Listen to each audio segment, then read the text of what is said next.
നമുക്ക് തുടങ്ങാം. So let me draw a small map of India. അത് വെച്ചിട്ട് നമുക്ക് പഠനം ആരംഭിക്കാം. So I am just using this Kuttappan map.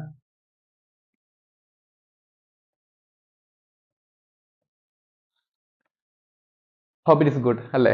So നമുക്ക് ഈ കുട്ടപ്പൻ മാപ്പ് വെച്ചിട്ട് ചില കാര്യങ്ങൾ പറഞ്ഞുതരാം കേട്ടോ.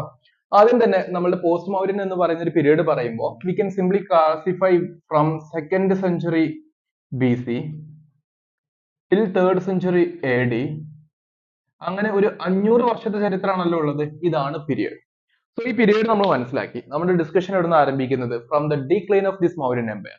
അപ്പൊ decline of the Mauryan empire എന്ന് പറയുന്ന സമയത്ത് first we should know the capital of Mauryan empire. So first question നിങ്ങളോട് ചോദിക്കാൻ വേണ്ടി പോകുന്ന ഫസ്റ്റ് ക്വസ്റ്റ്യൻ ആണ്.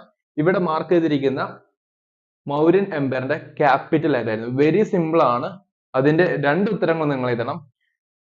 മൗര്യൻ എംപയറിന്റെ പീക്കിൽ ഉണ്ടായിരുന്ന ക്യാപിറ്റലും ആദ്യത്തെ ക്യാപിറ്റലിന്റെ പേര്. അങ്ങനെ നമ്മൾ എപ്പോൾ പഠിക്കുമ്പോഴും ജസ്റ്റ്